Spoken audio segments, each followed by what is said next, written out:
السلام عليكم ورحمة الله وبركاته. بسم الله والحمد لله والصلاة والسلام على رسول الله وعلى آله وصحبه ومن والاه. ربي اشرح لي صدري ويسر لي أمري واحلل عقدة من لساني يفقهوا قولي. Mes chers frères et sœurs, on vous souhaite à tous et à toutes la bienvenue. On implore Allah subhanahu wa ta'ala de bénir ces quelques instants qu'on va passer ensemble. On implore Allah subhanahu wa ta'ala de faire que ce rappel nous soit bénéfique, profitable. On implore Allah tabarak wa ta'ala de nous faciliter la tâche. À moi et Cheikh Eric Hafidahullah. J'ai l'immense joie une nouvelle fois de l'avoir parmi nous, chez lui, ici dans la mosquée de Bobigny, Cheikh Eric Yunus Hafidahullah. Si vous pouvez faire attention une dernière fois pour les enfants, Allah y compris les bébés, c'est vraiment pas agréable pour l'enregistrement. Ceux qui vont écouter l'enregistrement derrière, vous ne pouvez pas imaginer comment ça devient contraignant pour eux. Donc, je disais, j'ai l'immense joie d'être en compagnie de Cheikh Eric Yunus, un frère que j'estime beaucoup et que j'aime beaucoup pour Allah subhanahu wa ta'ala. Et j'implore Allah tabarak wa ta'ala de le récompenser pour ses efforts dans la da'wah. J'implore Allah subhanahu wa ta'ala de le bénir. J'implore Allah tabarak wa ta'ala de lui accorder at-tawfiq, la réussite, al-ikhlas fil qawli wal amal. J'implore Allah subhanahu wa ta'ala de le garder sur ce chemin jusqu'à son dernier souffle. Car une personne qui appelle Allah, son plus grand souhait, c'est cela. C'est d'être sur ce chemin jusqu'à rencontrer notre Seigneur Jalla fi'ula. Mes chers frères et sœurs, aujourd'hui on a décidé, bi'idhnillahi tabarak wa ta'ala, d'aborder un thème qui est très très très important, le thème des ténèbres des péchés. Comme vous le savez, le fils d'Adam n'est pas infaillible. Le fils d'Adam fait des péchés. Et il n'y en a pas un parmi nous qui ne fait pas de péché. Seulement, les meilleurs d'entre nous sont ceux qui se remettent en question, qui reviennent vers Allah subhanahu wa ta'ala, qui se battent contre leur ego, leur nafs, pour ne pas persister dans l'erreur. Et les personnes qui sombrent dans les péchés de manière répétée, et surtout en appréciant cela, finissent par vivre de grandes difficultés dans leur vie. Pourquoi ? Parce que les péchés ont des conséquences néfastes sur terre, sans compter ce qu'attend la personne qui ne s'est pas repentie de ses péchés dans l'au-delà. Enfin, chacun d'entre nous doit comprendre que pendant notre vie, on va cheminer, essayer d'être le plus pieux possible, mais on va trébucher, on va tomber. Ce qu'il faudra à chaque fois, c'est de se relever et aller de l'avant. Et ne pas se dire, je suis tombé, j'ai essayé tellement de fois d'avancer vers Allah, j'ai pas réussi, allez, c'est pas fait pour moi, stop, j'arrête. Pourquoi ? Parce que si tu fais ça, tu auras été vaincu par le diable qui t'a fait tomber dans le désespoir. Et nous, Allah tabarak wa ta'ala, il nous ordonne de ne pas désespérer de sa miséricorde. Allah tabarak wa ta'ala est clément. Et quoi qu'on ait fait comme péché, il les pardonne si, bien évidemment, on réalise qu'on est en danger en faisant ces péchés, si on regrette, si on se bat chaque jour pour être une personne meilleure.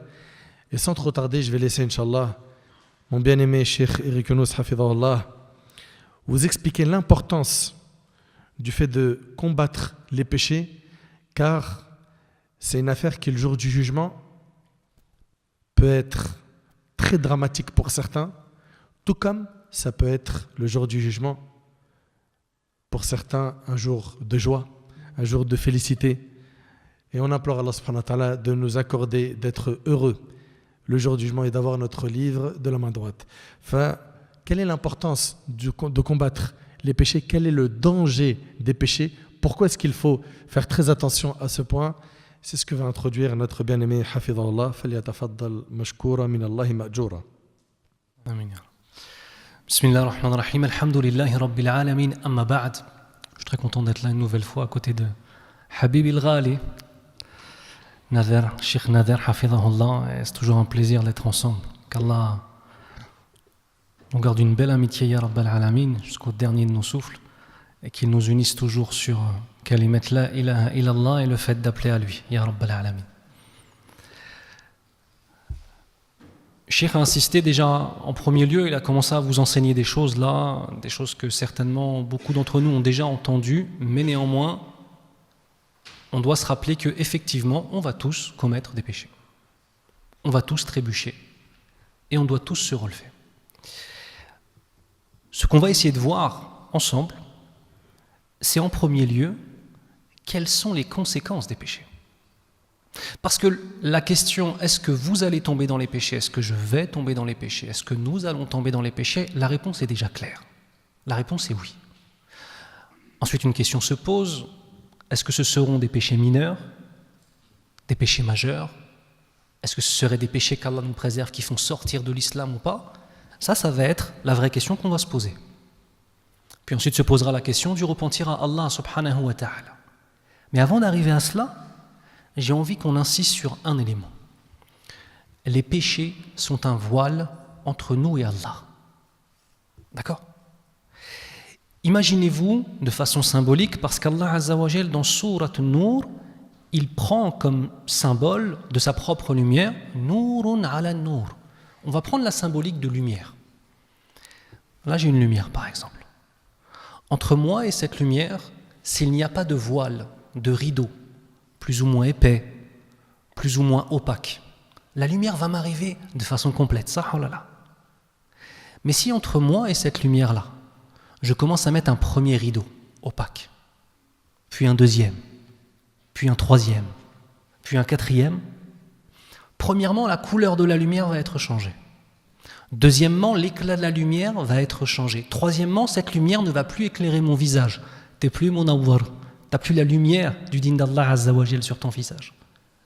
Donc le premier élément, et ça c'est très important de comprendre cela, c'est que les péchés sont un voile qui nous empêche de nous rapprocher de la lumière divine.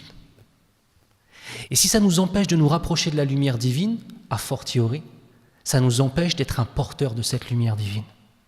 Et ça nous empêche de transmettre cette lumière divine. Beaucoup de gens se plaignent de voir leur épouse dans la désobéissance, ou des femmes de voir leur mari dans la maltraitance, ou des parents de voir des enfants dans leur désobéissance. Quand on revient aux Sahaba radiyallahu anhum, lorsqu'ils voyaient la moindre désobéissance de leur famille, ils juraient par Allah que ceci était en cause de certains de leurs péchés. C'est-à-dire que je ne veux pas qu'on tombe dans le simple stéréotype de la mas'ala sur les péchés. Il y a un péché, tu te repens, et c'est ça notre vie. En fait, il y a un péché, il y a des conséquences à ce péché. Il y a un éloignement d'Allah Azza wa Jal, il y a un voile spirituel, malheureusement ténébreux, qui se met entre nous et Allah Azza wa Jal. Et si on laisse les voiles s'additionner les uns aux autres, arrivé à un moment, cette lumière n'en est plus une pour nous. La réalité, c'est que la lumière du din reste la lumière du din, ça. Mais c'est moi qui ai changé, c'est mon cœur qui a changé. Et ça, Ibn al-Qayyim, rahimahullah, dans son livre Ad-Dawa ad-Dawa, péché et guérison, il insiste dessus. C'est tout un livre qu'il a écrit en réponse à une question. Un homme lui envoie une question en lui disant « Ya Shaykhana », je résume, parce que ça fait une demi-page la lettre, « Je suis tombé dans un type de péché que je sens, malgré mon repentir, être un mur entre moi et mon Seigneur. Et c'est un péché duquel je n'arrive pas à me détacher. » On apprendra plus tard dans le livre que le péché, c'est l'ishq, un amour pour une femme qui dépasse l'amour d'Allah Azza wa Jal. Il aime une femme plus qu'on aime Allah Azza wa Jal. C'est problématique ou pas? Déjà les questions qui se posent, tu vois ce que je veux dire? C'est pas la question la musique, l'argent, les trucs, c'est déjà ils sont dans des recherches de purification spirituelle. Et pour lui répondre, il a écrit un livre. Ça c'est le premier élément. Le deuxième élément, c'est par rapport à un verset que j'ai mentionné dans une conférence hier et que je vais vous rementionner très rapidement. قال الله ولكن الله حبب إليكم الإيمان. Mais Allah a fait en sorte que vous aimiez la foi. Ça émane d'Allah. وَزَيَّنَهُ فِي قُلُوبِكُمْ. Et il a rendu cette même foi magnifique. Quelque chose de lumineux, quelque chose que tu veux voir, quelque chose sur lequel tu veux vivre. Et ensuite, il va nous parler des péchés. وَكَرَّهَ إِلَيْكُمْ الْكُفْرَ وَالْفُسُوقَ وَالْعِصْيَانَ. Et il a fait en sorte que vous détestiez la mécréance idéologique, al-fusuq, les péchés tellement pratiqués qu'ils finissent par devenir une caractéristique de notre personne. J'ai tellement pratiqué ce péché que ça devient une caractéristique de ma personne. Comme par exemple, la violence. Être violent, c'est un péché. Et si quelqu'un dit de toi, quand il te décrit, Foulaine, il est gentil mais il est violent, sache que ce péché est devenu une caractéristique de ta personne. Ou alors ceux qui parlent en étant vulgaires. Si on parle en étant vulgaire et c'est une chose qui reste, ça veut dire que le péché est tellement profondément ancré que c'est devenu du fusouq. Wal isyan, ainsi que les péchés qui sont occasionnels. Ulaika humur rashidun. Ceux-là sont les bien guidés, sont les droits. Donc le deuxième élément de cette introduction, c'est que c'est Allah qui te fait aimer l'iman, c'est Allah qui te fait aimer cette lumière. Et c'est Allah qui va te faire détester les péchés. Donc ça fait partie des invocations qu'on doit faire. Ya Rab, fais que j'aime ce que tu aimes. Ya Rab, fais que je déteste ce que tu détestes. Parce que si tu arrives à avoir ça dans ton cœur, les péchés ne sont même plus attirants. C'est ça les vrais degrés de la piété. Vous savez ça? Les vrais degrés de la piété, c'est quand le péché est une chose qui est détestée par ton âme. Avant ça, on est simplement, entre parenthèses, dans la guerre contre son âme. Le djihad contre son âme, t'essayes, elle veut, etc., etc. Ça, c'est le deuxième élément. Et le troisième élément, c'est qu'Allah subhanahu wa ta'ala, dans un verset, il donne une image vis-à-vis des ténèbres, des plus grands péchés, qui sont les actes de mécréance. Et il donne la symbolique dans le Coran al-Karim d'une mer agitée, avec des vagues, les unes sur les autres, avec des nuages remplis de colère, remplis de pluie, remplis de tonnerre, qui s'abattent sur cette même mer. Allah Azza wa Jalla nous dit أو كظلمات في بحر لجي يغشاه موج من فوقه موج من فوقه سحاب ظلمات بعضها فوق بعض إذا أخرج يده لم يكد يراها ومن لم يجعل الله له نورا فما له من نور. Donc Allah Azza wa Jal, dans ce verset, il nous dit dans le sens, leurs actions sont semblables à des ténèbres sur une mer profonde. Donc là, il va nous donner une image, en fait, des péchés qui vont être comparables à une mer extrêmement profonde. Je ne sais pas pour vous, on a l'habitude d'aller à la mer et de se baigner, mais on se baigne sur la plage, shati, on se baigne sur la plage. C'est pas au large, à 3 km, 4 km du large. C'est la profondeur, c'est l'inconnu, c'est la peur. Et ensuite, il nous dit, des vagues la recouvrent, des vagues au-dessus desquelles s'élèvent d'autres vagues. Les péchés sont des vagues qui viennent recouvrir nos cœurs. Et plus je vais alimenter ces voiles, plus ces vagues vont être immenses. Et plus elles vont donner naissance en tombant, elles vont créer du courant, et elles vont créer quoi d'autre? D'autres vagues. Les unes au-dessus des autres. Mais Allah Azza wa Jal ne s'arrête pas ici, en fait, dans l'image. Par la suite, il nous dit, sur lesquels il y a d'épais nuages. Ça veut dire, même si tu arrives à sortir de ces vagues, il y a autre chose qui a émané de ces vagues. Je vous rappelle que les nuages sont la conséquence de l'évaporation de l'eau. Ça, oh là là.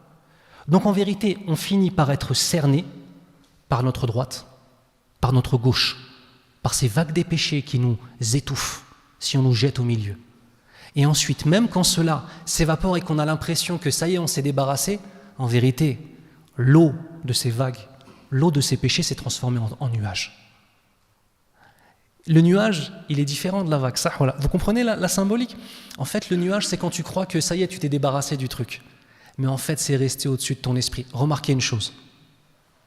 Dès qu'on a une baisse de foi, on retourne toujours au péché qu'on aimait faire avant de faire tauba. Ça, oh là là. Les premières choses vers lesquelles on se rue, c'est quoi? C'est les péchés qu'on avait l'habitude de faire.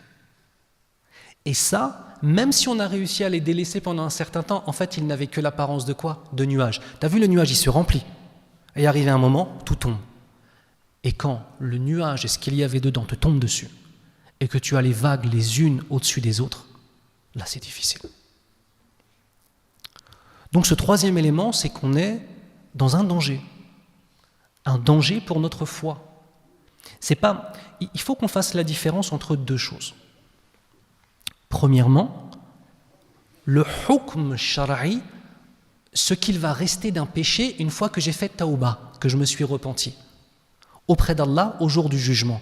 Mais il y a un autre élément, c'est ce qui va rester dans le cœur. Les gens pensent souvent qu'à partir du moment où ils se sont repentis, oui, Inch'Allah, c'est effacé auprès d'Allah, on va en parler après. Mais il y a quelque chose qui peut rester, c'est l'impact sur le cœur. Si tu prends un verre d'eau pure et que tu verses dedans du lait, ça va le changer ou pas? C'est ça qui se passe avec le cœur. Et en fait, il y a un certain nombre de voiles, malgré le repentir, qui peuvent rester. J'ai dit qu'ils peuvent, pas toujours. Parce que si c'est une tauba nasuha, une tauba, un repentir complet, ça change. En fait, ce que je veux vous dire, c'est que la tauba, c'est pas, le repentir, c'est pas quelque chose de je fais astaghfirullah, je refais astaghfirullah, je refais astaghfirullah. Et c'est bon, de toute façon, l'imam, il m'a dit que ça allait être enlevé. En fait, c'est beaucoup plus profond que cela. C'est que le péché, il laisse des traces dans le cœur. Mais Allah Azza wa Jal peut les nettoyer. Et certains repentirs peuvent nettoyer. Mais ce ne sont pas toutes les repentances qui peuvent nettoyer tout le cœur. Parce qu'après, il y aura des conséquences. Et je finis le verset, il nous dit « Ténèbres entassées les unes au-dessus des autres. Quand quelqu'un étend la main, il ne la distingue presque pas. » Ça veut dire là, c'est le degré où les ténèbres ont complètement enveloppé la personne. Et ça, c'est aussi une symbolique qu'on va retrouver en réalité quand ça? Au jour du jugement. Écoutez bien, au jour du jugement, nos péchés, vous savez que nos péchés prennent la forme d'un homme dans notre tombe, etc. Mais nos péchés prennent aussi, lors de la résurrection, ils prennent la forme de ténèbres qui nous étouffent. C'est qu'elles étaient là encore. C'est qu'on avait l'impression qu'elles étaient parties, mais elles étaient là. Donc la conséquence. Et ensuite il nous dit, celui qu'Allah prive de lumière n'a aucune lumière. On revient à la symbolique de la lumière. Donc c'est important en fait dans cette introduction vis-à-vis des péchés de comprendre la chose suivante. Nous sommes face à des éléments qui sont les péchés, qui sont destructeurs de la relation avec Allah. Et même si on se repent et qu'Allah peut pardonner le péché, ça veut dire quoi pardonner le péché? Ça veut dire qu'au jour du jugement, il n'y a plus le péché. C'est vrai ou pas? Mais il peut y avoir encore des traces dans ton cœur ou dans mon cœur. Donc vous voyez, c'est pas simplement je fais, je me suis repenti, ça y est, c'est bon. C'est j'ai fait, à partir du moment où j'ai fait, je me suis mis dans un danger pour moi. Et avec l'aide d'Allah Azza wa Jal, on peut obtenir, Inch'Allah, un repentir qui est complet. Bismillah. Le prophète sallallahu alayhi wa sallam, il dit, lorsque le serviteur commet un péché, un point noir vient se placer sur son cœur. Subhanallah, ce hadith-là, on le connaît, et la beauté de cette religion, elle est dans sa répétition. Combien de fois on l'a entendu ce hadith? Mais qu'est-ce qu'il fait de l'effet, subhanallah? À chaque fois que tu fais un péché, il y a un point noir qui s'installe sur ton cœur. Le prophète sallallahu alayhi wa sallam, il dit, s'il s'abstient, demande pardon à Allah et se repent, le cœur en sera débarrassé.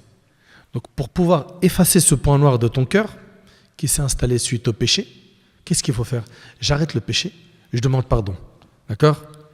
Et Allah subhanahu wa ta'ala, après mon repentir, il va me l'effacer. Ce point noir qui était installé sur le cœur, il s'efface. Le prophète me dit, et si le serviteur recommence, les points noirs augmentent jusqu'à ce qu'ils couvrent le cœur. Comme Allah l'a mentionné dans le Coran, Kalla bal rana ala qulubihim ma kanu yaksibun. Au contraire, mais c'est plutôt les péchés qu'ils ont commis qui ont recouvert leur cœur, et c'est rapporté par l'imam At-Tirmidhi. Et subhanallah, ça explique beaucoup de choses dans ce hadith. On voit des fois des personnes, subhanallah, c'était des gens, Allah yibarak, nourin, c'était dans la pratique religieuse, ils ont été encadrés par leur famille était derrière eux par les conseils, par le fait d'ordonner le bien, interdire le mal, avec hikmah, avec sagesse, avec science, etc. Puis d'un seul coup, on voit les parents parfois nous dire on a perdu le contrôle. Ce qui s'est passé en fait, c'est que ce petit jeune, ce frère ou cette sœur, jeune ou moins jeune, il a fait un péché. Et en fait, ce que les gens oublient, c'est que le péché, il agit comme une drogue. Un péché en appelle un autre. Pense pas que le diable, il va s'arrêter à t'as fait tel péché, c'est bon. Allez, c'est bon, repose-toi. Non. Le diable, son objectif, c'est pas que tu multiplies les petits péchés. Non. Ça, c'est une étape. Son objectif majeur, c'est de te faire sortir de l'islam. Donc, il va passer par la porte des petits péchés. Il valide ça, les grands péchés, les bid'a, les innovations religieuses, jusqu'à aller sortir par la grande porte. Mais il y a tout un processus qui il va mettre en place une stratégie pour t'amener à ça. D'abord, te faire baisser ta garde face au péché. Les jeunes, quand ils sont dans les modes de love to love et qui sont bien éduqués, hommes ou femmes, ils vont mettre des barrières assez solides dans cette relation haram avec la personne du sexe opposé pour ne pas tomber dans la fornication. Pour eux, le danger, c'est la fornication. Mais ils vont ouvrir quelques petites portes. Et le diable, ça lui va très bien dans un premier temps. Ouvre la petite porte, juste papoter, isolez-vous, discutez. Ce petit péché qu'il n'arrivait pas à imaginer faire un jour, il l'a validé, puis après, il s'est normalisé. Et ça, c'est un point qui est très dangereux. Ulf al-ma'siyah. Le fait d'en arriver à un stade où j'ai pris goût au péché, j'arrive plus à m'en détacher. C'est-à-dire quoi? C'est-à-dire en deux mots, cette personne-là, elle prend goût, elle prend du plaisir quand elle met en colère Allah. C'est terrible, hein? Et donc voilà, ce premier péché, au début, il était dur à faire parce que voilà, il était précautionneux, il était sur ses gardes, mais le diable l'a fait plonger dans ce péché et il lui a normalisé à ses yeux. Maintenant, c'est étape 2. Vous êtes isolés, allez, touchez-vous, embrassez-vous jusqu'à la fornication, jusqu'à. Et c'est pas l'objectif, la fornication. L'objectif, c'est de te faire sortir de l'islam. Ça, faut vraiment bien le comprendre. Hein. Et quand tu sors de l'islam, il atteint son objectif et le jour du jugement, il se désavoue de toi.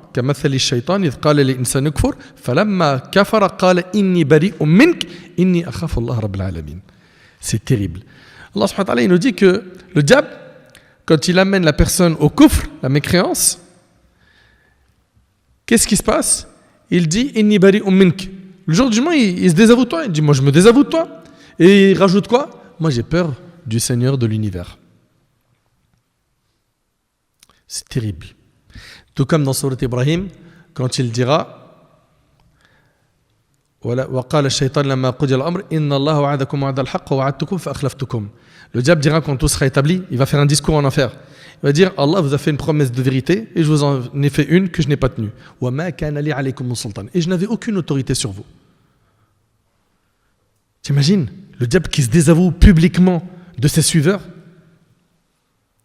إلا أن دعوتكم فاستجبتم لي. Je vous ai juste invité à faire le mal et vous m'avez répondu. Et il leur dira quoi? فلا تلوموني ولوموا أنفسكم. Ne me faites aucun reproche, faites-en vous-même. Ça, c'est un discours qui est dans Sourate Ibrahim que le diable va faire en enfer. Pour les habitants de l'enfer, qu'Allah nous en préserve. Donc, une fois qu'il a validé cette étape de te pousser à faire le péché et que le point noir s'est installé dans ton cœur, et qu'après, il t'a poussé au deuxième péché, le deuxième point, le troisième point, le quatrième, le cinquième, 10e, 100e, à un moment donné, ce cœur, avec l'accumulation des points noirs, qu'est-ce qui se passe? Il est taché et à la fin, il finit par rouiller. Et quand il rouille, là, le diable, il est content. Pourquoi? Parce que tu en arrives à un stade où tu vois ce qui est bien comme mal et ce qui est mal comme bien. Et si aujourd'hui, on a des gens qui sont plus sensibles au rappel, il parlait tout à l'heure, Cheikh Younous, de ces voiles, c'est à cause de l'accumulation des péchés. C'est pas un point noir qu'il a dans le cœur. Il en a tellement que mesquine ou mesquina aujourd'hui, ça s'est assombri. Est-ce que c'est impossible pour lui de revenir vers Allah? Non, c'est pas impossible. Mais il y aura du boulot. Avec l'aide d'Allah, c'est pas impossible. Allah tabarak wa ta'ala, il a guidé énormément de personnes qui étaient très loin. Mais comment est-ce qu'il les a guidés? Il les a guidés lorsque ces personnes ont demandé à Allah de le guider. Et ça, il faut vraiment bien prendre en compte ce point. Allah subhanahu wa ta'ala, il dit Ya ibadi kullukum dhallun illa man hadaytuh fastahduni ahdikum. Oh mes serviteurs, vous êtes tous dans l'égarement. Excepté ceux que j'ai guidés, demandez-moi la guidée, je vous l'accorderai. La guidée, elle se demande. La guidée, elle se cherche. Tout comme aujourd'hui, la plupart de nos frères et nos sœurs cherchent à réussir dans leur vie sociale, à décrocher un bon diplôme, un bon job, avoir un bon salaire, etc. Et c'est devenu l'objectif de la vie de certains. Là, on parle de la vie future. Tu as cherché le confort sur terre. C'est pas interdit si tu as fait ça dans le cadre autorisé par la religion. Mais ton confort dans ta tombe, qu'est-ce que tu as planifié pour ça? Le confort du jour du jugement? Ta destination finale, elle sera où? Donc les gens, quand ils font trop de péchés, qu'est-ce qui se passe? À la fin, ils peuvent en arriver au stade de la rouille du cœur. Et là, le cœur, wal'iyadhu billah, il est mort. Il est mort parce que les cœurs sont de 3 états. Il y a le cœur saint, il aime les bonnes actions, il déteste les péchés. Il est attiré par le bien, il déteste le mal. Il y a le cœur malade, il a un pied dans le bien, un pied dans le haram. Et il y a le cœur qui est mort, wal'iyadhu billah, qu'Allah nous en préserve. C'est le cœur qui est attiré que par la désobéissance et qui déteste tout ce qui rapproche d'Allah. Il y a des gens autour de nous, des fois on vient pour leur faire da'wah dans le quartier, etc. Tu essayes de te rapprocher un peu de lui, tu veux son bien. Il te fuit comme la peste. Il a trop assombri son cœur par l'accumulation des petits points noirs. D'où le fait qu'il ne faut pas sous-estimer les péchés. Parce que souvent on les sous-estime. Ou on se dit, ah, c'est rien, il y a pire. Nos salafs, les pieux prédécesseurs, ils nous ont enseigné, ne regarde pas la petitesse du péché, mais regarde l'immensité de celui qui est en train de désobéir. Et le croyant, il est toujours sur ses gardes, il fait très attention au péché. Jazakallah khair wa alaykum assalam wa rahmatullahi wa barakatuh. Hafidhakallah wa ra'ak. Donc ça, c'était concernant, ahbab el-karam, comme je vous ai dit, l'accumulation des petits péchés. Et il y a un autre hadith que Sheikhna, hafidhahullah, il va vous citer, bénéla. On a un hadith qui nous dit dans le sens, c'est rapporté par l'imam Muslim, rahimahullah.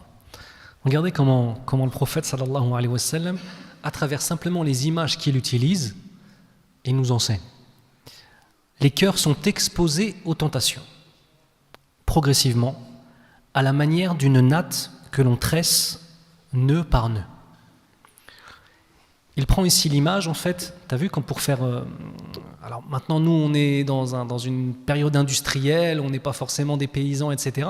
Mais à l'origine, quand tu veux faire une corde, il faut construire la corde. Et pour avoir une corde qui soit solide, qu'est-ce que tu dois faire? Tu dois faire des petites cordes et ensuite tu vas les tresser, à la manière des tresses, mais entre elles. Et après, ça va te donner une grosse corde qui sera bien solide. Donc le prophète, sallallahu alayhi wa sallam, va prendre cette image-là. Les cœurs sont exposés aux tentations, comment? Progressivement, comme disait Cheikh il y a 3 minutes, à la manière d'une natte que l'on tresse, nœud par nœud. Les nœuds ensuite, quand tu tresses la natte très fort, c'est difficile de l'enlever après ou pas? C'est difficile d'enlever les nœuds quand tu as bien serré, oui ou non? Tu vois? Plus je vais m'habituer à ces péchés, plus ils vont devenir des caractéristiques de ma personne, plus je vais, comme a dit Cheikh tout à l'heure, les normaliser, et plus les enlever, ça va me paraître quelque chose d'immense. Tout cœur qui se laissera gagner par cette tentation sera marqué d'un point noir. Encore une fois, la même image. Et tout cœur qui la rejettera sera marqué d'un point blanc jusqu'à ce que les cœurs se partagent en 2 catégories. Ici, il rajoute quelque chose, sallallahu alayhi wa sallam, par rapport au hadith d'avant. C'est que si on fait le mal, point noir, mais si on fait le bien, on a quoi? Point blanc. Repousser une tentation, à la manière de Youssouf alayhi salam, lorsqu'il a été exposé à Imra'atul Aziz et aux autres femmes, les plus belles femmes de toute la ville, qui sont venues lui proposer, voilà. Quand je rejette, gardez ça à l'esprit mes frères, quand je rejette une tentation, c'est pas juste que je me suis protégé d'un point noir, ça va plus loin. Allah Azza wa Jal Marzaq, il m'a donné par sa miséricorde un point blanc qui va venir illuminer mon cœur. Donc repousser le mal est une adoration. Et les adorations ont toujours une conséquence. La conséquence, c'est plus de lumière. Jusqu'à ce que les cœurs se partagent en 2 catégories. Un cœur blanc, comme un rocher, blanc et solide.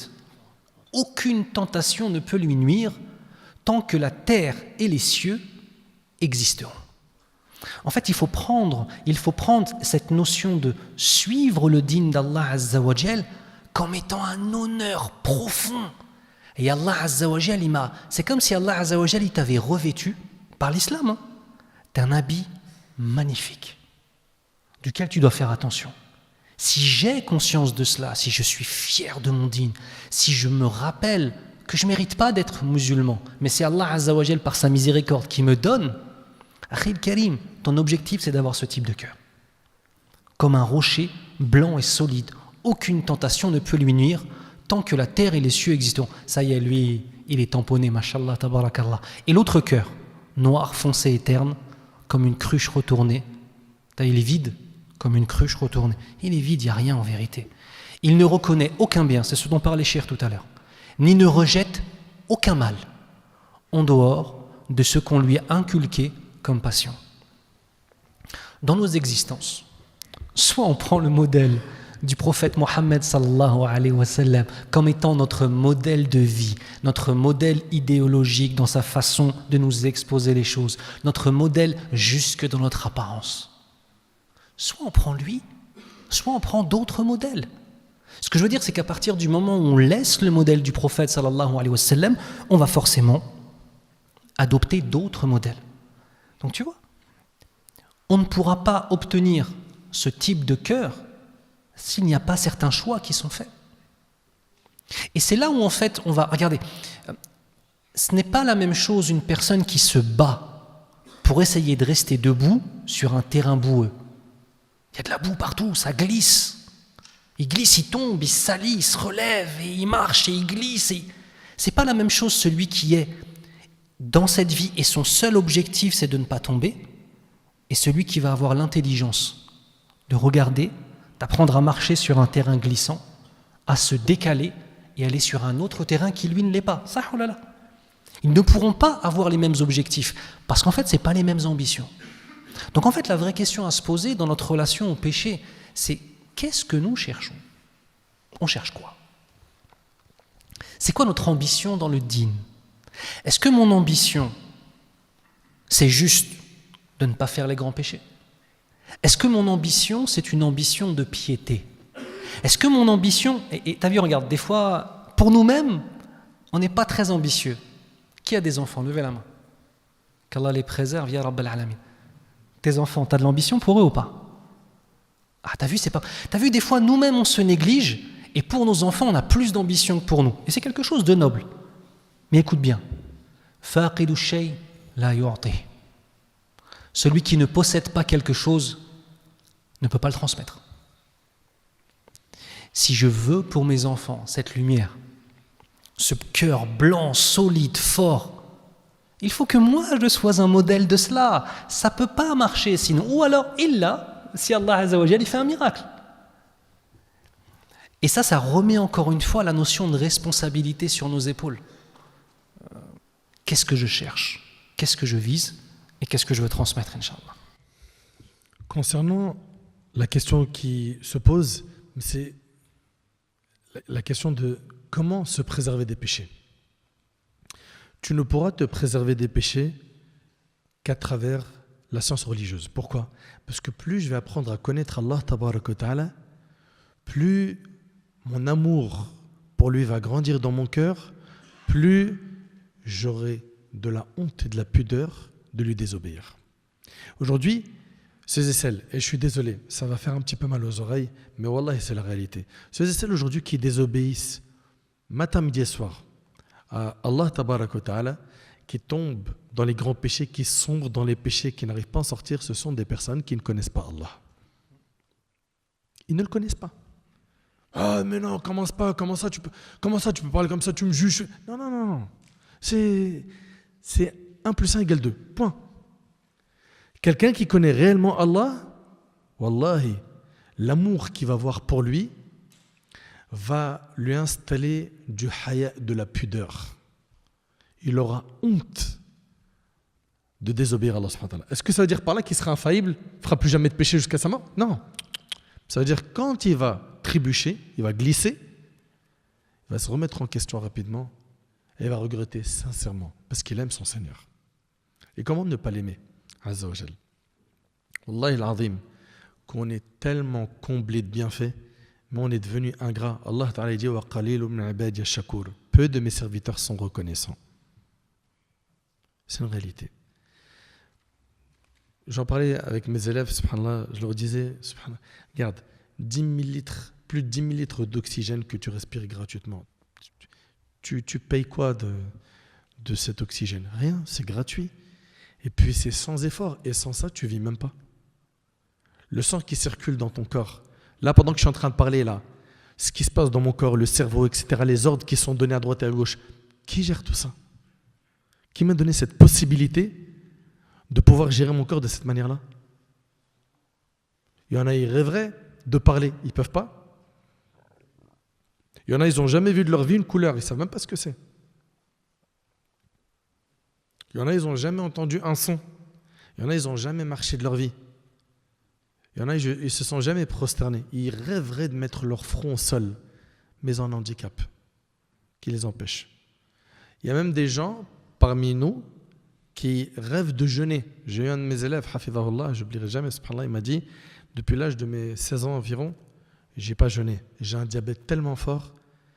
Il m'a dit, Mouallim, s'il te plaît, donne-moi des clés pour pouvoir sentir le jeûne du mois de Ramadan.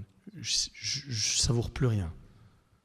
T'imagines que toi, ce jeûne-là, qui t'éprouve par la faim et la soif, il y en a, ils rêveraient de jeûner. La ibada, c'est une ni'ma. L'adoration, c'est un bienfait de la part d'Allah. La santé, c'est un bienfait. Le rizq qu'Allah te donne, il nous donne à manger, à boire, un toit, etc.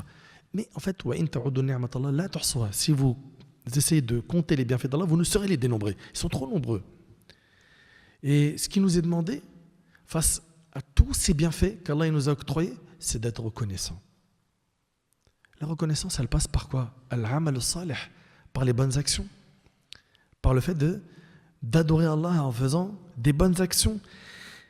Et ceux et celles qui ne connaissent pas Allah subhanahu wa ta'ala comme il le faut, ne réussiront pas à sortir du trou des péchés. Il faut impérativement apprendre le din.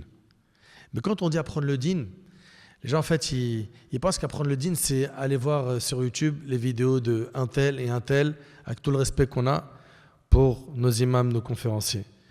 C'est de la consommation, ce que vous consommez sur YouTube et TikTok. Il faut s'inscrire dans un cursus scolaire pour apprendre la religion comme vous avez appris pour certains les maths, la physique, la chimie, la médecine, etc., etc. Vous avez été même diplômé.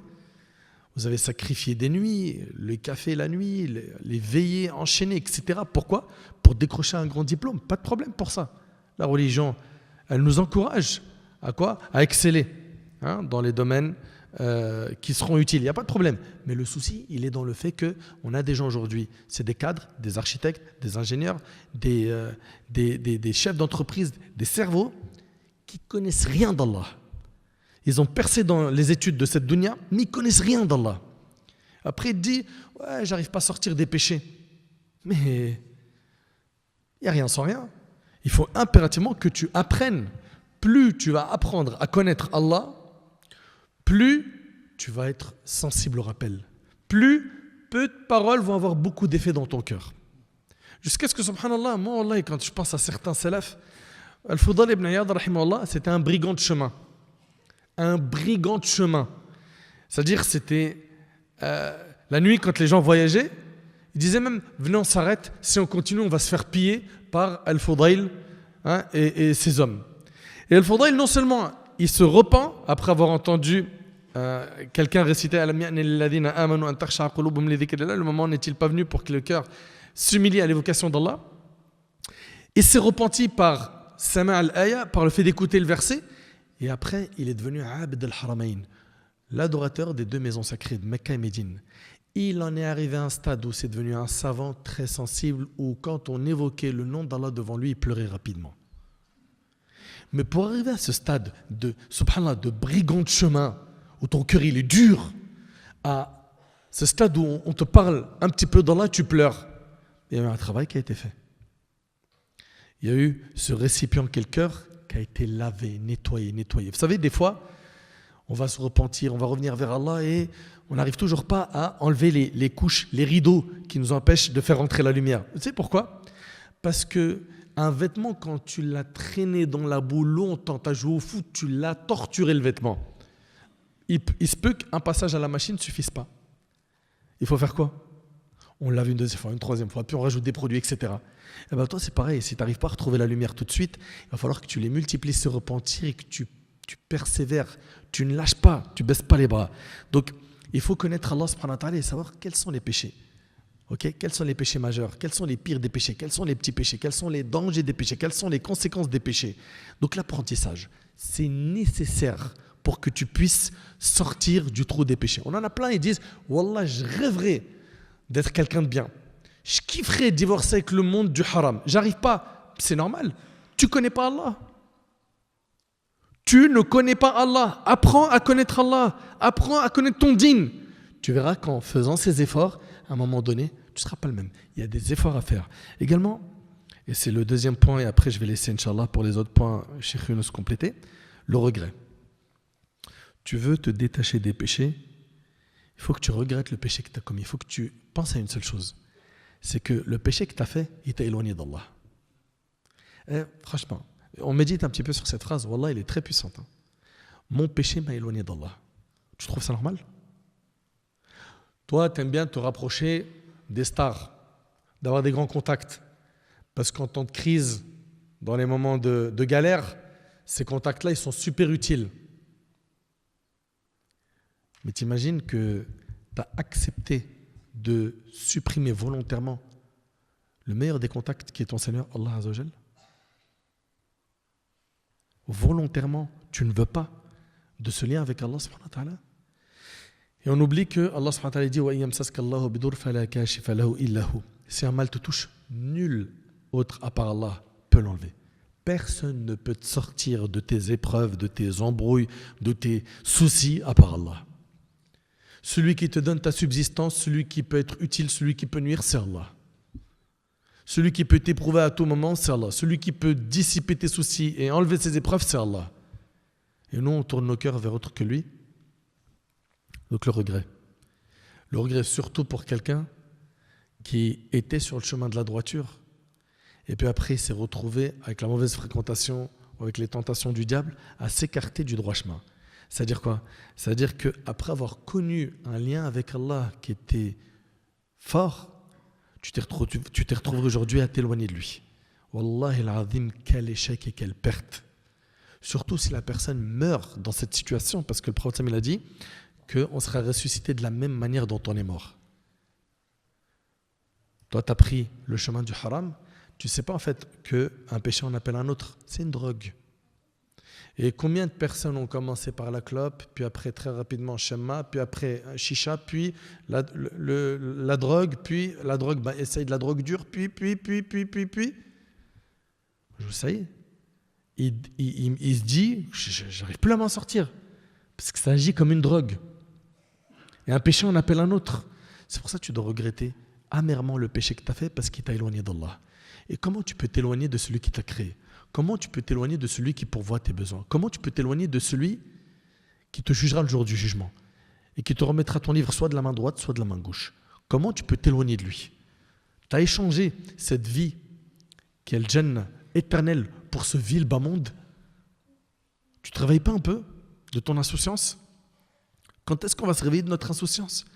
Enfin, mes chers frères, mes chères sœurs, retenez que pour pouvoir éliminer ces péchés, il faut de la science. Il faut que je connaisse Allah. Wallahi que c'est primordial. Et plus on va connaître Allah, plus on aura de l'amour pour lui, on aura de la honte, de la pudeur, on sentira de la gêne lorsqu'on sera dans une désobéissance. Allah Ta'ala dit Innama yakhsha Allah min ibadihi al-ulama, que les savants sont ceux qui craignent le plus Allah. Et le prophète il a dit je suis celui qui craint le plus Allah parmi vous. Pourquoi? Parce qu'il était celui qui le connaissait le mieux. Donc apprenons à connaître Allah subhanahu wa ta'ala, et c'est nécessaire, c'est un besoin. Et arrêtons de nous trouver des excuses. Ouais, j'ai pas le temps, non, parce que je travaille, parce que regarde juste ton temps d'écran et arrête de mentir. Et tu regardes quelle application et combien d'heures par semaine.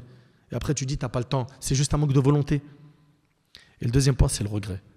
Ressens du regret du plus profond de ton cœur. Et le prophète il a dit An-nadamu tawba, le regret c'est un repentir. Mais est-ce que le regret suffit? Non, justement, Cheikh Younous va continuer pour les autres solutions. Je vais juste revenir sur ce que tu as dit, Cheikh. On a une parole de Salaf qui reprend les concepts que tu as mentionnés, qui est Man arafa Allah ahabba Allah, wa man ahabba Allah ata'a Allah, li'anna al-mahabbata hiya ta'a. Wallahi, la langue arabe elle est si forte. Allah barak. Celui qui a connu Allah réellement, avec son cœur, va forcément aimer Allah. Celui qui va aimer Allah va donc forcément lui obéir, car l'amour c'est l'obéissance. Simple ou pas? Autre élément, Cheikh tout à l'heure l'a mentionné, et je vais revenir dessus très rapidement, elle a parlé des réseaux. Regardez mes frères, est-ce que je vais vous dire que le fait qu'il y ait certains rappels sur Insta, sur TikTok, sur Facebook à l'ancienne, ou sur Snap, est-ce que je vais vous dire que c'est une mauvaise chose en tant que telle? Non. Si tu peux avoir un petit peu de lumière, tant mieux, c'est vrai ou pas? YouTube, c'est une relation un petit peu différente en termes généraux. Sur YouTube, tu regardes une conférence. En termes généraux, c'est un petit peu différent. Mais regardez maintenant comment le diable peut se jouer de nous. Quand j'ai l'impression qu'à travers TikTok ou Snap ou Insta, je suis en train d'apprendre mon dîn simplement parce que je vois dans mon fil d'actu ou dans les stories que je vais consulter, une story dans laquelle on va mettre la traduction d'un cheikh qui parle de quelque chose, ou alors un muallim ou un cheikh français, francophone, qui va expliquer. Je regarde, et j'ai regardé pendant 30 secondes un truc. Je zappe, un deuxième truc sur le dîn. Pas mal. Je suis en train d'apprendre des choses.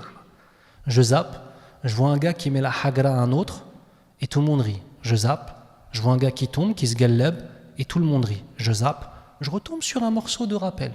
Je zappe, je tombe sur un morceau d'un rappeur ou un extrait. Je zappe, je tombe sur une hijabiya sans aucune pudeur qui est en train de danser sur de la musique. Je zappe.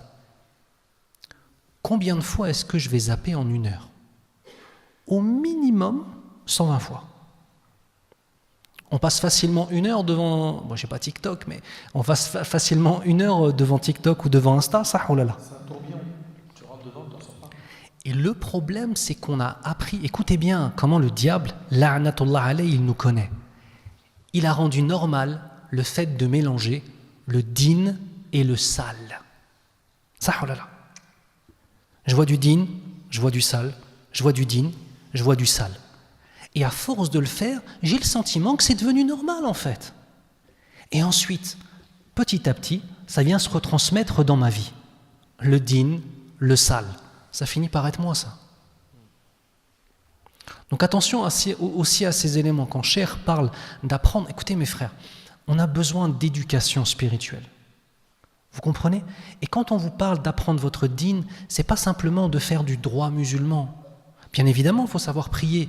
Bien évidemment, on a besoin de tout cela. On parle, mes frères, d'une éducation de ton âme. Et en fait, si moi, je viens et que j'essaie de t'expliquer qui est Allah, simplement en te disant qu'il faut lui obéir, tu ne vas pas pouvoir tomber amoureux de lui.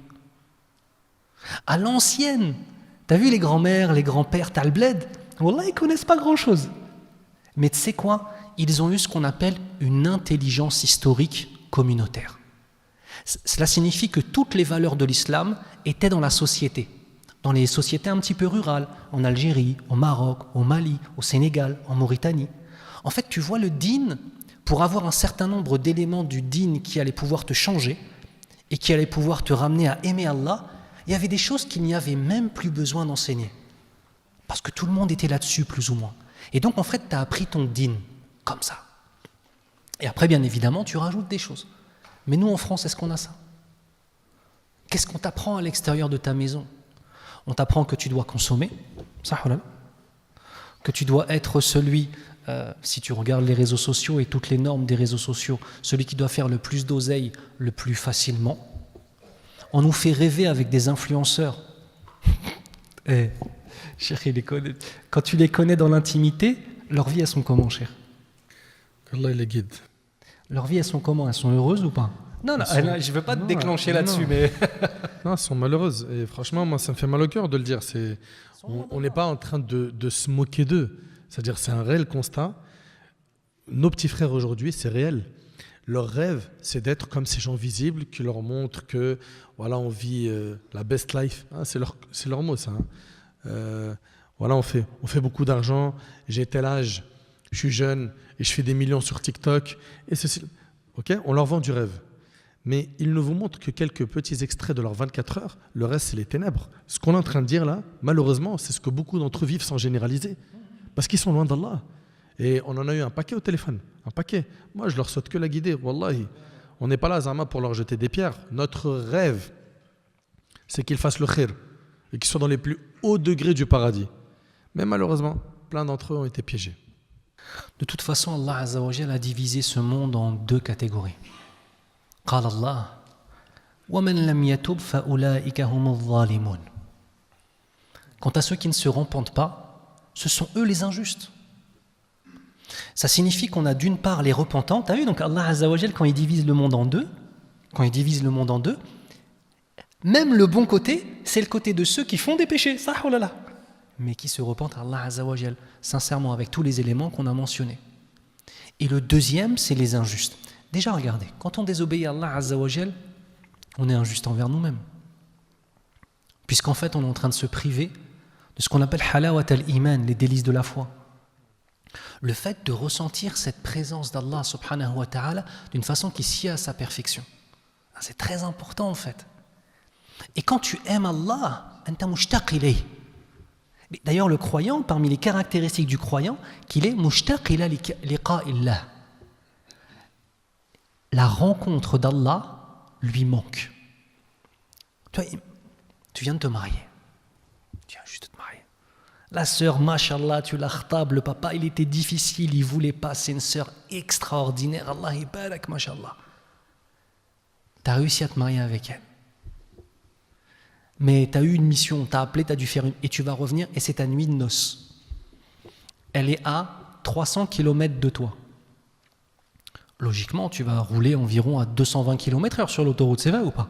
Et tant pis pour ton permis, ça, oh là là. C'est pas ce qu'il faut faire, hein. Il n'est pas en train de dire ça. Hein. Tu veux la retrouver. Pourquoi? Il y a plein de choses qui se mélangent, dont un amour. Eh bien, en fait, adorer Allah, c'est converser avec Allah. Lire le Coran, c'est écouter Allah qui te parle d'une façon qui sied à sa perfection. Faire des invocations, c'est parler à Allah Azza wa Jal. Prier Allah, c'est parler à Allah Azza wa Jal. Quand on est un amoureux d'Allah, il n'y a rien de plus beau que ça en fait. Il n'y a rien de plus beau que ça. Mais comme a dit Cheikh tout à l'heure, tout ça, c'est du travail, Inch'Allah ta'ala.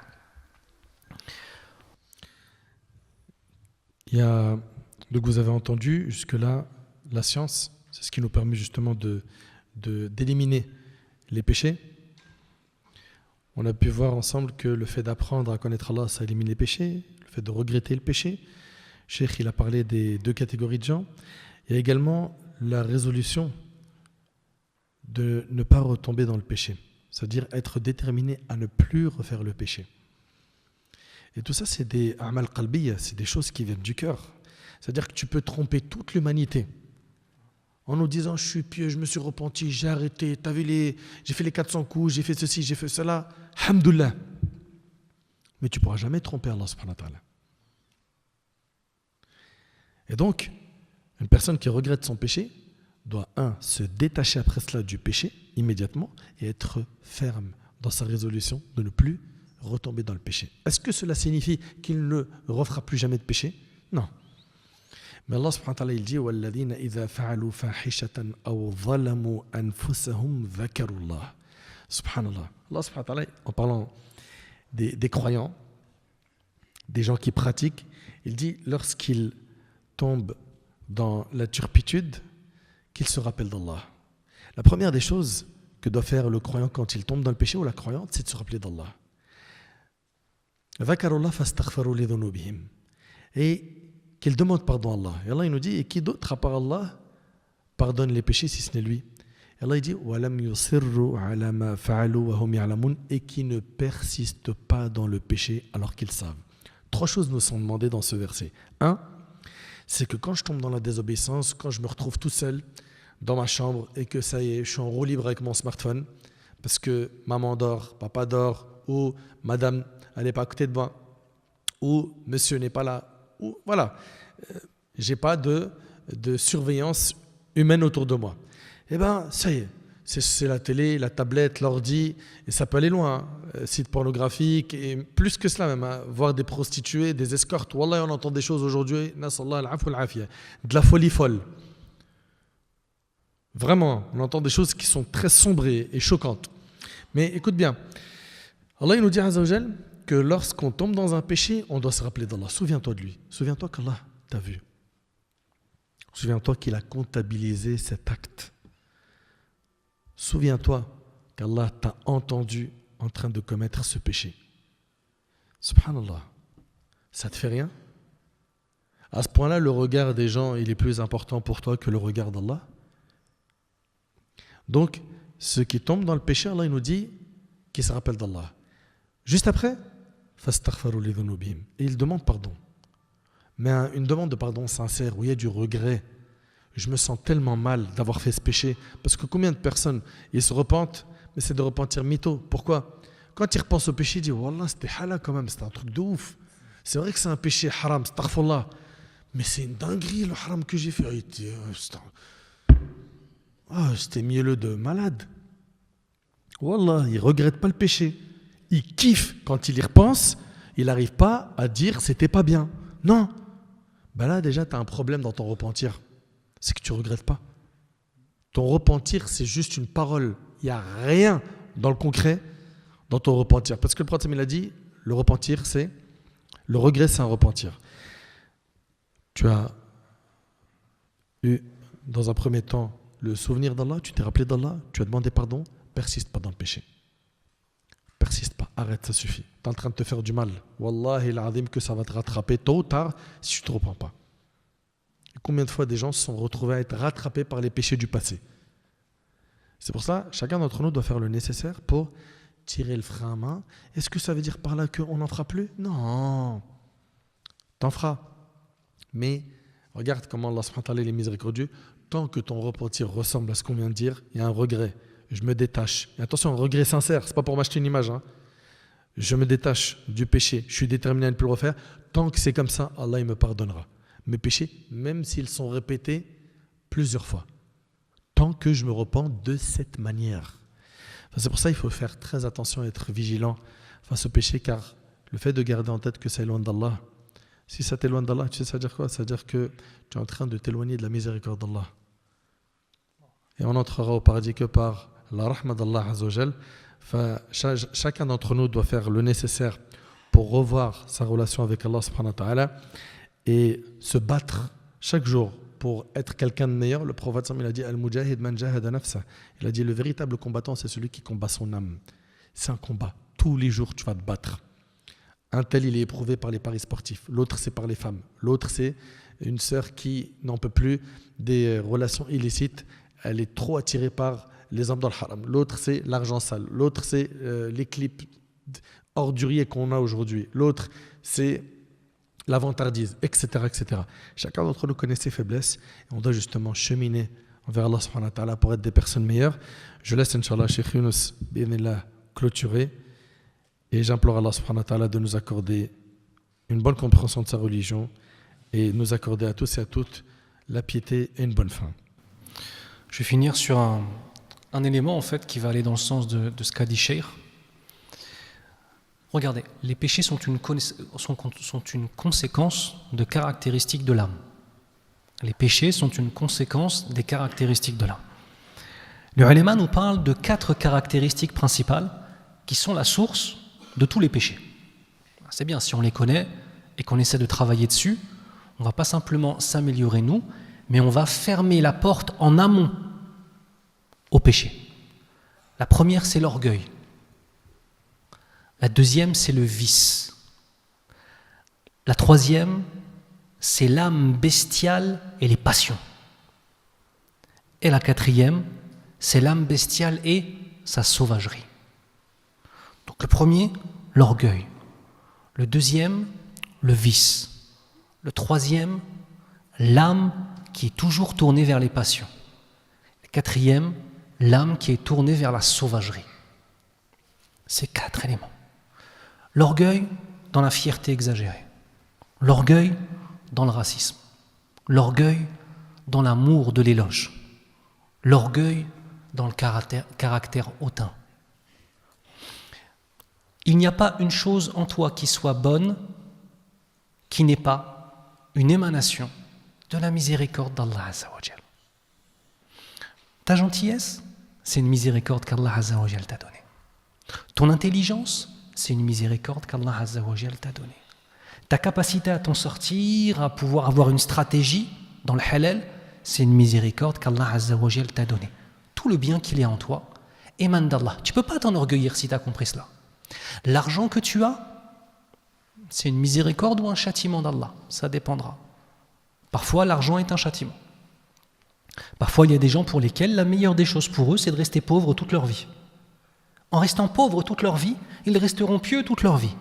Mais si tu leur mets quelques zéros sur leur compte, ça devient les pires des créatures. Lui, la meilleure des choses, c'est qu'il reste pauvre.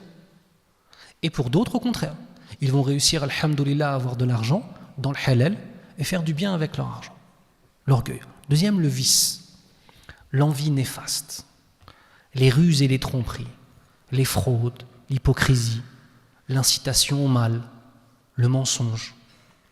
En fait, le vice a des enfants.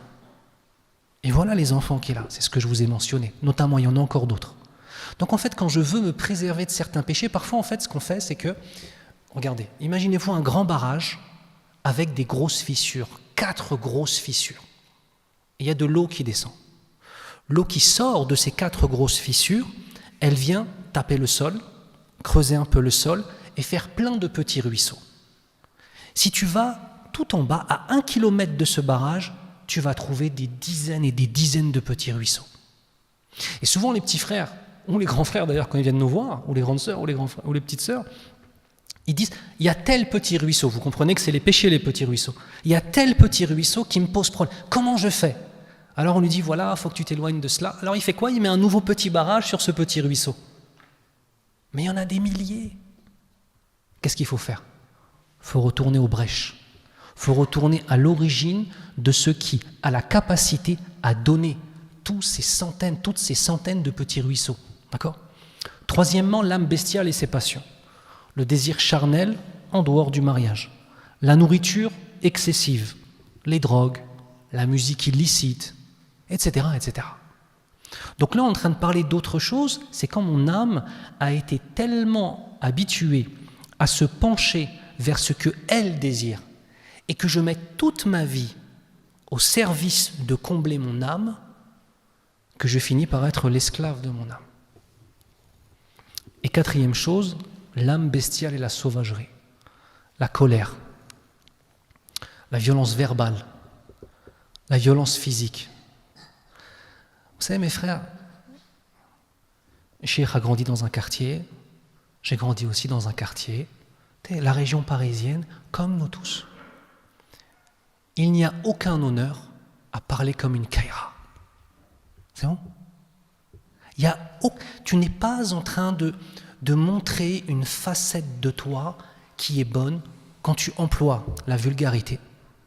Le croyant n'est pas fahash. C'est le Nabi sallallahu alayhi wa sallam qui nous dit, le croyant n'est pas vulgaire. Parmi les premières choses à faire quand on se repent à Allah azza wa jal, c'est de faire attention, remplacer les insultes par d'autres choses. Et faites attention à une chose. Parmi les caractéristiques des hypocrites, en tout cas dans l'hypocrite dans les actions, وَإِذَا خَاصَمَ فَجَرَ كما قال النبي صلى الله عليه وسلم. Quand il se dispute, il insulte. Insulter quelqu'un lorsqu'on se dispute fait partie des signes de l'hypocrisie dans les actions. Qu'Allah nous préserve. On a aussi appris dans les quartiers à s'imposer physiquement. C'est une réalité en fait. Quand tu as grandi dans un quartier, la violence, c'est le quotidien. Et je ne suis pas en train de dire que dans les quartiers, on se bat tous les jours. C'est pas ça la réalité. Mais la violence et la tension qu'il y a entre les frères, elle est palpable tous les jours. Et en fait, chaque fois que tu sors, même tu sors de chez toi, tu es dans un sourcil froncé, Akhoya. Moi, c'est une des raisons pour lesquelles j'ai quitté Paris, vous savez ça ? L'ambiance, je vous le dis mes frères, les Parisiens sont connus dans toute la France pour être énervés. Voilà, j'habite en province maintenant, alhamdoulilah, j'habite dans le Nord, je suis parti depuis 6-7 ans. Les gens du Nord, ils disent, Oustaz, je peux vous poser une question ? Pourquoi les Parisiens, on dirait qu'ils sont toujours énervés comme ça ? Tiens, mais Paris, c'est hostile, c'est la jungle, tu sors, etc. C'est sous pression, mais ce que je veux dire, c'est que la finalité, si les caractéristiques de la sauvagerie finissent par être ancrées, alors qu'on a la ilaha illallah, alors qu'on a l'exemple du prophète sallallahu alayhi wa sallam, billahi alaykum, si on avait le prophète sallallahu alayhi wa sallam devant nous, il aimerait nous voir agir comme des caïras avec des barbes. Même ça, les frères, il faut en fait aller un peu plus loin, essayer de se réformer, essayer de changer sa façon de parler, essayer d'être souriant. Tabassumuka ala wajhi akhika laka sadaqa. Ton sourire que tu offres à ton frère est pour toi une aumône. Vous êtes des muslimoun. Vous avez gagné tout ce qu'il y a fait dunya wa fil akhira dans la finalité. Il n'y a pas de quoi sourire. Non, frère, je viens du 9-3, sourcil froncé. Décontractez-vous les frérots, tout va bien en fait, alhamdoulilah. Si tu as des problèmes dans ta vie à ce moment-là, et tu as un peu le sourcil froncé, comme disaient les Algériens, peut-être khanzar al-nas, s'il y a un peut-être khanzar, écoute, khair, c'est une passade de ta vie. Mais en fait, gardez ça, je finis là-dessus. Il y a de quoi être heureux en fait. Il y a de quoi être heureux. Tu es un musulman, Allah t'a élu.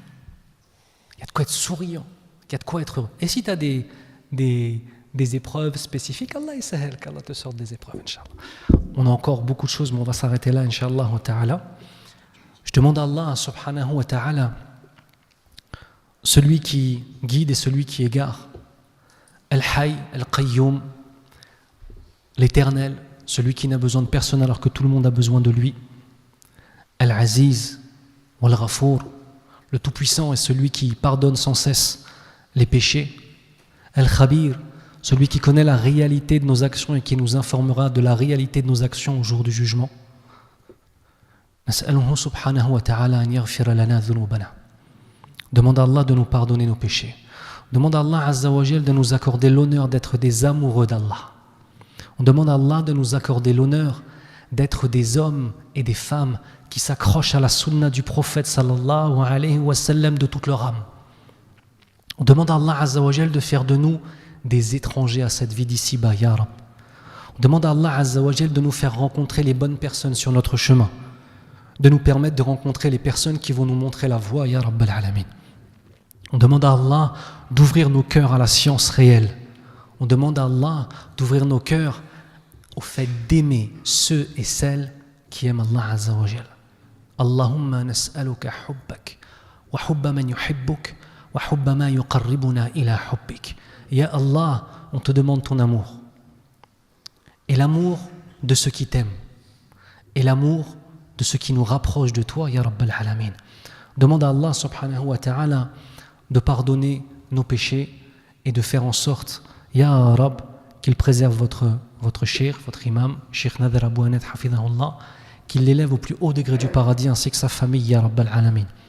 Qu'Allah préserve sa famille de tout mal, qu'Allah azza wa jal leur accorde la lumière dans la vie d'ici-bas et dans l'au-delà, qu'Allah subhanahu wa ta'ala fasse miséricorde aux membres de sa famille qui nous ont quittés, ya Rabbal Alamin, qu'Allah préserve ses parents, qu'Allah préserve ses enfants, qu'Allah vous préserve tous. Subhanakallahumma wa bihamdik, ashhadu an la ilaha illa ant, astaghfiruka wa atubu ilayk. اللهم صل على محمد وعلى آل محمد كما صليت على إبراهيم وعلى آل إبراهيم وبارك على محمد وعلى آل محمد كما باركت على إبراهيم وعلى آل إبراهيم في العالمين إنك حميد مجيد والسلام عليكم ورحمة الله وبركاته.